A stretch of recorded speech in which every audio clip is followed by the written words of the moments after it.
Quantity have units but no dimension? किस भौतिक राशि का इकाई है पर बीमा नहीं होती है? जिसमें 4 ऑप्शन दिया गया था। 4 ऑप्शन में आपका है सबसे पहला फोर्स, जिसको कहते हैं हम लोग बल। दूसरा क्वेश्चन है आपका आवेग, आवेग को कहा जाता है इंग्लिश में इंपल्स। तीसरा है आपका एंगल और चौथा आपका है नन ऑफ दीज।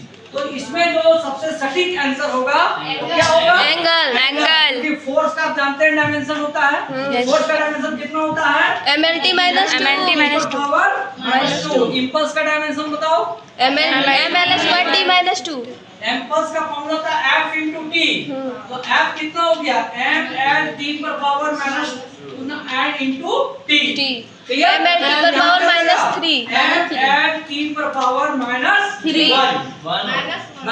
क्योंकि -2 और +1 तो क्या हो जाएगा आपका? -1। अच्छा एंगल का आपका यूनिट होता है रेडियन। क्या होता है? रेडियन। यूनिट होता है रेडियन, लेकिन इसका कोई डायमेंशन नहीं होता। इसलिए सबसे सटीक आंसर कौन होगा? Angle. Very good, clear. Next question number 2। Question number 2 है आपका, वो है प्रकाश वर्ष मात्रक है। मतलब प्रकाश वर्ष को हम इंग्लिश में कहते हैं लाइट ईयर। लाइट ईयर किसका यूनिट है? Light year is the unit of light year.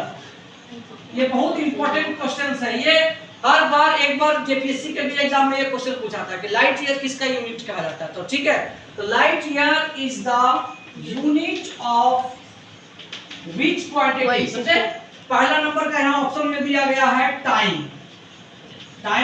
दूसरा ऑप्शन दिया गया है मास। तीसरा ऑप्शन दिया गया है आपका एनर्जी और चौथा ऑप्शन दिया गया है आपका डिस्टेंस। तो इसका सही आंसर क्या होना चाहिए? डिस्टेंस। वेरी गुड, क्योंकि light year is the unit of distance and time का यूनिट क्या है? सेकंड। Very good. मास का यूनिट केजी। मास का यूनिट किलोग्राम, केजी। ठीक है। एंड व्हाट इज द ऐसा unit of energy? Joule. Very good, ठीक है। दूसरा क्वेश्चन समझ में आ गया? जी सर। ये आप लोग भी बात ठीक लगाए थे कि नहीं? डिस्टेंस। हाँ सर। ठीक। तीसरा जो क्वेश्चन पूछा गया है कि which one is correct?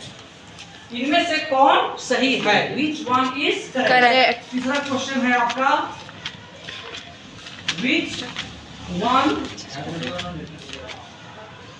are correct?